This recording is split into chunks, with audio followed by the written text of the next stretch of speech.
morning, boys and girls. We're back again with Schooled, and today our chapter is from the perspective of Hugh Winkleman. And he's another of the students at Clabridge Middle School, of course, and we've met him before. And Hugh Winkleman is identified as Cap's friend. And I want to know, what do you think of him?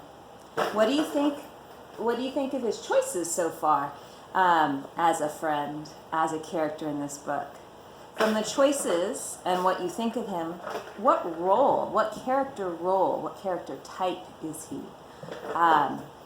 It's interesting to see how he seems to have different sides to him. So let's explore this character a little bit more. This was shaping up to be the greatest school year ever. True, my grades were no better than usual, straight A's. And I still couldn't climb the ropes in gym. I was laying waste to the competition in the chess club, but that always happened. I wasn't popular or even borderline acceptable, but I had something going for me that was pure gold. I was anonymous. That may not sound like much, but to me, it was my birthday, Christmas, and the 4th of July, all wrapped into one. No longer did I feel the ridiculous eyes boring into me as I walked the halls of C Average. Those eyes bore elsewhere. No longer did I have to watch my step for the feet that would trip or kick me. Those feet were otherwise engaged. I could barely remember my last wedgie, and it was all thanks to Capricorn Anderson. I'll just pause there for a moment and reflect on that statement. I liked Cap. Really, I did. But I'd be less than honest if I didn't admit that the best thing about him was the fact that he took the heat off me. I was allowed to live because the pack was in full cry after him. So I was happy, but also guilty for being happy. And the happier I got, the more the guilt spoilt my happiness. Of all the guff I'd taken from Zach Powers over the years, this had to be the worst. That I was feeling bad for something he was doing. My only crime was benefiting from it. It wasn't like I could have helped Cap. If I had the power to control Zach, Lena, Daryl, and those vipers, then I wouldn't be a victim. Victims have no power. That's what makes us victims.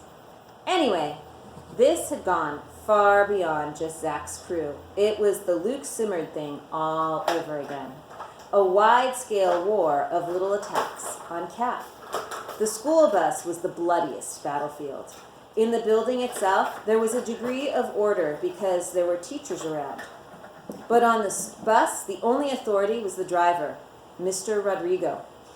And he wasn't exactly the kind of deputy you listen to.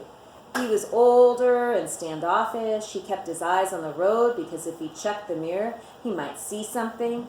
We could have held a luau on the bus with a roast pig and hula dancers, and he would have been none the wiser. The first projectile came sailing up the aisle, spinning like a miniature torch. The Winkleman Encyclopedia of Bullying Techniques identified it instantly. A bunch of jerks at the back were flicking lit matches at Cap. I brushed it from the seat, genuinely alarmed. This may have been business as usual in my life, but I had short hair. Cap's flyaway mop was a forest fire waiting to happen. Another flickering shot bounced off the armrest and extinguished itself on the floor. Cap, I whispered, urgently. Duck. He looked up mystified. Why? At that very instant, Mr. Rodrigo let out a loud groan, clutched his chest, and toppled out of his seat. The raucous clamor of the bus died as if someone had pulled the plug. Was Mr. Rodrigo having a heart attack?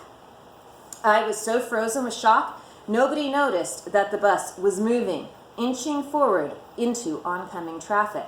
Hey!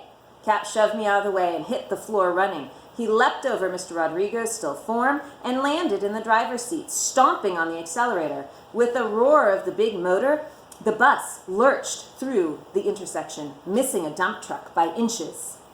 Where's the hospital? Cap barked over his shoulder. We all sat there like dummies, scared out of our wits. The hospital, Cap repeated. Now! Suddenly, Naomi was sprinting up the aisle. "Turn here!" It took all Cap's wingspan to move the huge steering wheel, swinging the bus into a tight right and speeding off down the street. I found my voice at last. "But Cap, you can't drive a bus!" Which was maybe the stupidest remark that could have been made, because that's exactly what he was doing. He shifted gears and we picked up speed. What a sight we must have been. A giant, speeding yellow school bus weaving in and out of traffic, horn blasting. "Turn left," bawled Naomi. Cap heaved on the wheel. The front tires bounced over the low concrete median, jostling passengers and rattling windows. A painful screech of metal on cement raked our ears as the chassis bottomed out. I thought we were hung up for sure, but the bus sprang forward and jolted back onto the road. I scrambled on all fours down the aisle, maneuvering around kids who had been tossed out of their seats. Mr. Rodrigo's face was pale, but his chest was moving up and down. "He's still breathing," I called to Cap. All at once, the radio burst to life. "Come in, base to 41, crackled the dispatcher's voice. "Come in, 41. Cap looked at the seat as if he'd never seen one as if he had never seen one in his life, which he probably hadn't. I reached around him and took hold of the microphone. "Hello? Rodrigo, is that you? We just got a report that you're way off course and driving erratically. What's going on?" Mr. Rodrigo can't come to the phone," I began. "Who is this?" the dispatcher demanded. "Hugh Winkleman." "Who?" "A passenger. Mr. Rodrigo's unconscious. We think he might be having a heart attack." "Who's driving the bus?" I hesitated. "Capricorn Anderson?" "Stop right there," the voice ordered. "We'll send an ambulance for the driver." "No," Cap told me. But the dispatcher said, "We have to get to the hospital," he interrupted. "There's no time to wait for an ambulance." I spoke into the microphone. "He says no." "He can't say no," the man exploded. "He's endangering the lives of everybody on board." Cap glanced at the radio in annoyance. "Does this have an off button? It's very distracting." Gotta go. Bye." I cut power to the set. To Cap, I wheezed, "You sure you know what you're doing?" Rain says you always know what you're doing when you're doing the right thing. About 60 seconds later, we heard the sirens. Some kid in the last row made the identification. "Cops!" By the time I got back there, 2 police cruisers were on our tail, lights flashing. One of them activated the outside speaker. "Pull over to the side of the road." "You better do it, Cap," I called. "The cops are chasing us." His expression was hidden behind all that hair, but he crouched lower over the wheel. It was a wordless statement. It would take an M1 tank to stop us now. Hope this rain was a reliable source.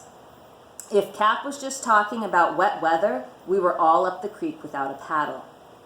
As we barreled across town in the direction of the hospital, the line of police cars continued to grow until we were leading a parade of 7 black and whites and at least a couple unmarked vehicles. The kids on board were totally cowed. Except for the engine noise and Naomi's shouted directions, there was utter silence. We had to be the best behaved busload of kids in the history of C Average Middle School. I would have enjoyed the sight of so many people who had terrorized me being terrorized themselves, except that I was twice as scared as they were. By the time we pulled into the entrance of Metro East Medical Center, we looked like a scene from Thelma and Louise, with half the police department strung out in back of us in pursuit, sirens blaring. I could see nurses and paramedics diving out of the way as the big bus rocketed up the driveway to emergency. Cap stomped on the brakes and we squealed to a halt behind parked ambulances. A whole lot of cruisers surrounded us on all sides.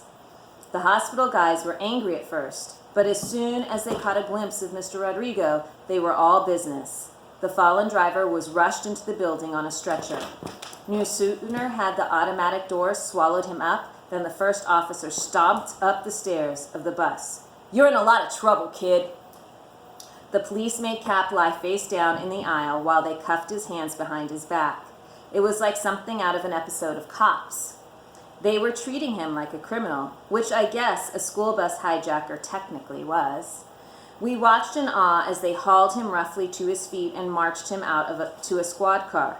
Naomi was the first to speak up. Cap didn't do anything wrong. He was just trying to save Mr. Rodrigo. The stunned passengers came alive at last. It started off as a rumbling of discontent, bubbling over into a chorus of outrage on Cap's behalf.